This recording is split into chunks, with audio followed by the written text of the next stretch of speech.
So I think that legal aid is one such intervention by the state, and the other intervention that we know of was the 2016 draft bill for the protection and rehabilitation of destitute persons. So, sir, could you just explain a little more on this and also the timeline and what happened to it? Yeah. So I was part of that process actually. So we were working with the Ministry of Social Justice and Empowerment on that, and a draft bill was the idea was to have a central bill which would decriminalize beggary, and there was a special committee formed. Legal experts like Dr. Usha Ramanathan, Professor B. Pandey, these they were part of it. I was also a part of the committee, and the draft was submitted to the ministry. It was shared with all the state governments, and as far as I remember, like most of the states had supported decriminalization, and because everyone can see, I mean, it's a law which nobody can defend actually. You know, if you look at the clauses, no one can defend that law. So most of the states have actually supported the idea of decriminalization, and there was a pre-legislative consultation that was held, and this couple of minor changes were to be made, but then that was the year when demonetization happened. Just 2 weeks before demonetization was announced, this meeting had happened, and unfortunately, this obviously is not the top agenda priority thing. After demonetization, there was chaos. Parliament also there was chaos. So this kept getting pushed back and repeatedly. But an interesting development took place in the meanwhile that we started um, speaking about. There was another intervention that Koshish was part of. Actually, we were working with the Bihar government as knowledge partner on building a community-based rehab model for people in Delhi. And this scheme is called Mukhyamantri Dikshavati Nivaran Yojana (MDNY). Team from the Ministry of Social Justice visited Bihar government, and they studied this program. And there was another team.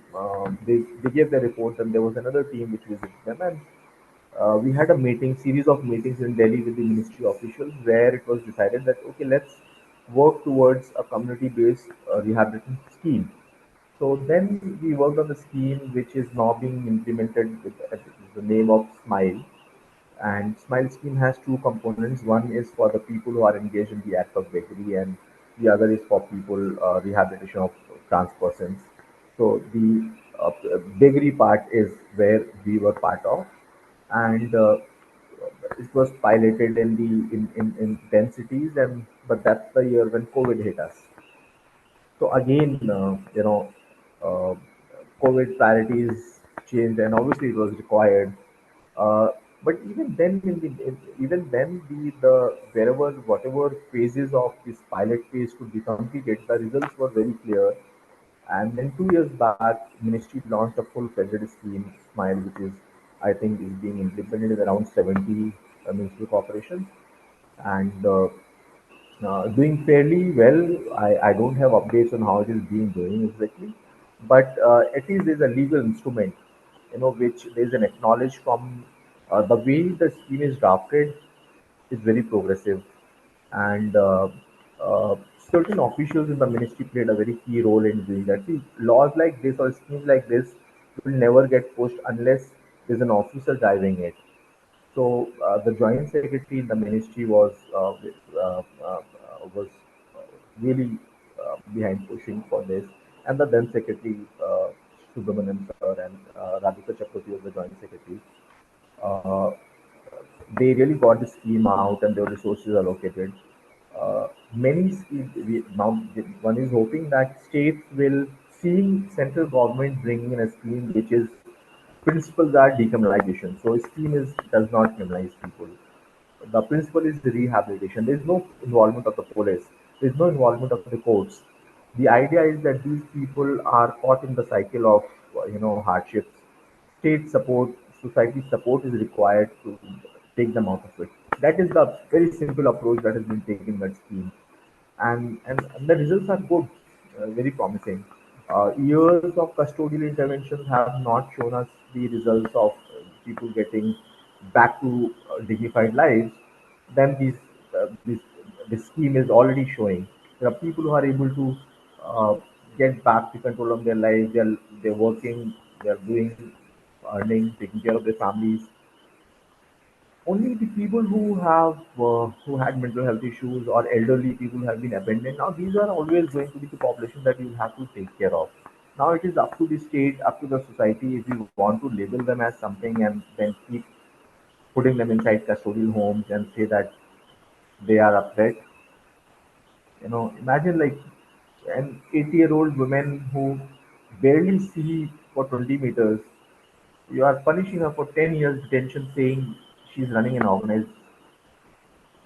It's very unfortunate and it's completely unacceptable. The bigger misfortune is that people don't know about it. Even the people who are working in the areas of human rights, they don't take this as a priority. They don't talk about it. Uh, Organizations working on mental health, organizations working on disability rights. Somehow, this law has always been away from the you know um, anyone's focus. And I know very well-meaning officers who have told that at least people get shelter, they get food when they are brought to these homes. At least they're taken care of. And these are very well-meaning officials. But my contention is, if we want to give them shelter, if we want to give them food, why do you have to turn them into offenders to give them that shelter and food? They're our own people. Why can't and they're the people who are suffering. Imagine parents who have been abandoned by their own children. They're already going through a lot of trauma and heartbreak. I mean, your children have abandoned you. Now, my whole life, I may not have done anything for the police to even ask me one question. And in my old age, you're presenting me in the court like a.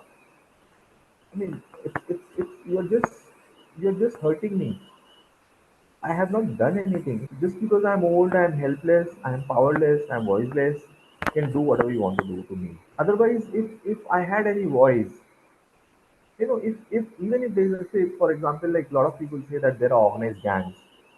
If there are organized gangs, show me evidence, investigate, punish those people. Bharatiya Nyaya Sanhita has enough provisions to punish them. If there's amputation happening, if there's trafficking happening, we need to use appropriate sections under the law to address that. When I'm at the signal, I'm actually the victim. By punishing the victim, you cannot, address the issue of injury actually. Thank you, sir. So just one final question before we take it forward would be, you have worked both in the civil society aspect and also in the public policy aspect of it. So what changes would you recommend, both policy-wise and at the grassroots level, to address this issue where the approach is more inclusive and right-based? One thing we have to understand that this law has continued till today because there has been uh, because of the way the society has accepted it. Very clear. Uh, in general, we are indifferent. You know, if someone is, say, I read a story about someone dying on the streets in winters, and what do? I say, ठंड बहुत है इसलिए मर गए. People are not dying because of ठंड. Yeah. People are dying because of the absence of the protection from the ठंड. you know Now till the time we feel it, till the time we feel responsible towards preventing these things. So one is the mindset. Even when you're designing programs, why is it okay that arresting is okay for if you want to provide them shelter? Our homes are very good because when our reading van, police van goes around, there are people who themselves will come to the van, which means our homes are good, so they want to be in the homes. I said no.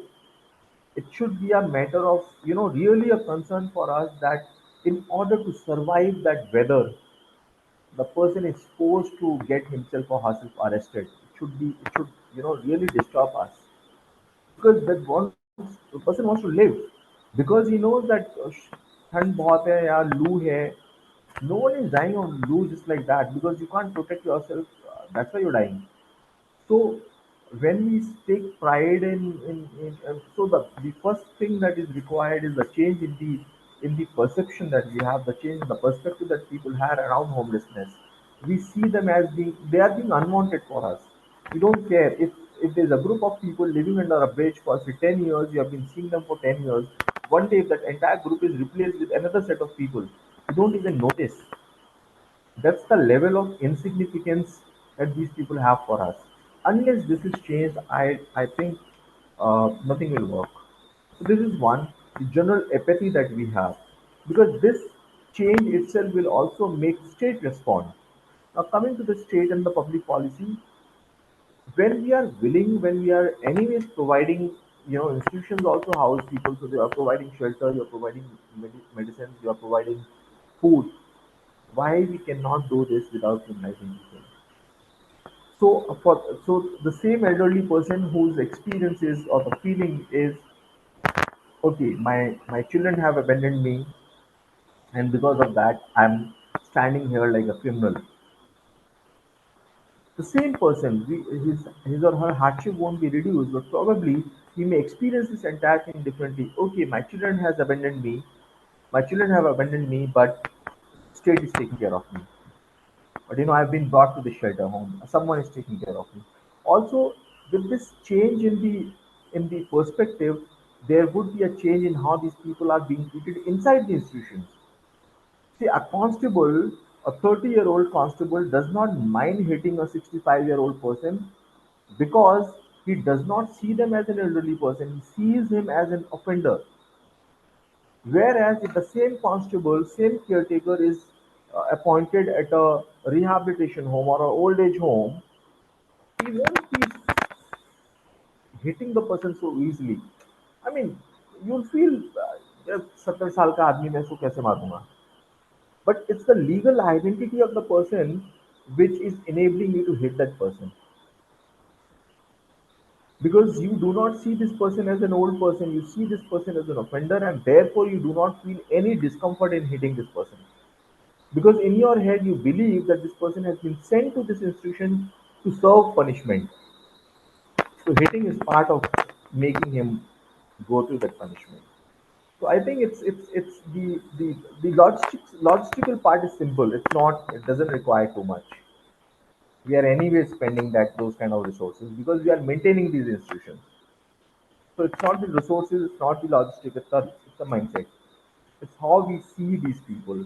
If we see them as citizens, if we see them as people who deserve to live with dignity, we'll change our laws, we'll change our policies. If not, we'll continue them seeing them as being unwanted, and therefore they need to be pushed to some margins and keep punishing. We'll continue with this. I wonder how, for so many years post independence, we have a draconian law like beggary law, not in one state but so many states. And even today, when in India you have lakhs of organizations, have even handful of organizations working on the inside beggar zones. When I had started in 2006, I wasn't aware of any other organization working. Thank you, sir. Thank you so much for your comments and expertise on this major issue that we are currently facing. I would request my colleagues if they have any question so that we can wrap up the episode. Hi, sir. Hello, sir. Hi, hi. This is Sejal here. So, sir, I just had a very basic question. Like we understand that access to reliable data is often a first step for any reform to happen. So, while we were are doing our project related to CLES, so we often find that there is a lack of uh, there is disintegrated data in terms of caste, religion, class, or region of these homeless people or these vulnerable communities. What are the gaps or silences in such official data sets that we should be more critical of? Or what are the consequences that this data, lack of data, gives us? What is the consequence of all this on policy making or legal advocacy in your view? See, uh, see, the homeless people, for most of the people, general public, the homeless people do not exist in the form of homeless. They exist in the form of phool wala, sabzi wala, doodh wala, rickshaw wala, tela wala. So the occupations that they are part of. the work services that they're offering. You don't know a security guard who is guarding your building might be a homeless. You don't know the person who is driving in a rickshaw might be homeless. The person who drops your newspaper, vegetables, milk every day is a homeless person. The person who drops your puja ka phool is a homeless person. So all these people are different roles that they're playing. So don't we never count them as homeless. They could be homeless. Also, if you have to see the homeless people, you have to go to the time when the city has slept. Now, all our data, like the government formal processes involving enumeration of people, happen during daytime. Now, homeless people, you can meet them in the night time. It's just in the last census that because there was a lot of advocacy work that happened with the civil society organizations, we worked with the government of India departments, census department, and when there was data collected in the night time, that too that also for just for a couple of hours. So that is one the reason why you don't have reliable or sufficient data around homeless people. Uh, Another thing is within the homeless people, the criminalization part is again overlooked. Generally, see the whole issue of justice is not understood so commonly. As long as the service is being provided, you are okay with it. It's like keeping people in custody because they get food. But can you not give them food without keeping them in custody? So the what about person's liberty? What about person's freedom? Why? What about the person's right to uh, you're making the person's legal identity as that of a criminal, then giving them food. This element is lost even with most of the civil society organizations also, and therefore that explains why even the NGO based data is not there around this. You know. Third point is speaking specifically about the policy programs. See, you have a law. I would say that even without waiting for the data, if you just look at the law, if from a research point of view, if you just review the law and look at the provision that this law has, and then the potential of causing damage to people's lives, the risk that it creates for the people, that is strong enough to demand for you don't have to act, you don't have to wait for data to challenge this law, I would say. I mean, you just look at that. See, just one simple example, that this law provides for 10 years of detention. Now this provision is there, and if this law is there in 24 states, you know that there are people who are vulnerable to be prosecuted under this clause. So data is one, but even from a policy input point of view, even doing a critique of the legislation would also be a very useful part to do.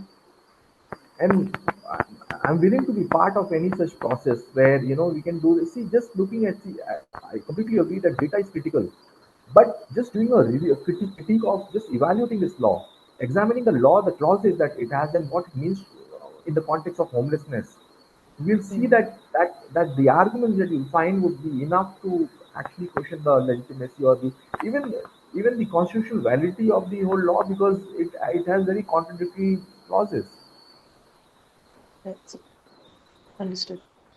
Yes, sir. Thank you, sir. Thank you so much. Thank you, sir. Thank you for giving us your time to for this podcast and explaining this complex matter in such a simple way. Hopefully, the our audience can take something away from it, and in their own way, they can shape the policy and the civil society aspects of the same. Thank you so much, sir. Thank you for doing this, because I really hope people we start treating people with some respect, and you know even if anyone, I mean, when we recently I'll take 2 minutes. We recently did a we spoke to some around 500 people who have been into begging, and just hearing their experiences. The one of the most important insight that we got from that was the hurt that people feel, the hurt of being unwanted. The hurt that they feel because society sees us as a burden. We clean up the city, and get it ready for the city people to use it the next day. We are running the city, and we actually homeless people are actually the wheels, that is moving the city. But they remain in the darkest corners, most humiliated. We even the people who give money, We barely look at them. We just drop the coin and move away. So this whole feeling about not being wanted, not being, no, doesn't making not making difference to anyone whether I'm there or not. My existence is not making any difference to anyone. It's not a good feeling. It's a very very painful realization, and most homeless people live with this emotion. I think, and all of us can change this just by being little more, having little more compassion, having little empathy. And this Yeah. does not, you don't have to wait for state to change its laws and No. policies. This is something that we can do right away. Start Yes. treating people with respect, be nice to them, and be kind, and that Yes. is something that we can do. Hmm. True. And starting from there, there is some, as I shared about there's a scheme Hmm. now, there's some development happening with the ministry. Hopefully things will change, and maybe more researchers talking about it. And as I said, governments have, this law has continued for so many years because uh, no one speaks about it. Hmm. More people speaking about it, I think it should help. Yes, sir. Thank you Yes, for sir. doing this. And No, I'm really thankful to you for doing this. And I hope it helps the cause. absolutely, sir. We really hope that this episode brings in the conversation. It sparks the debate in the households itself, and then, we can take it forward to a community level and then the government level. But yes, thank you so much, sir.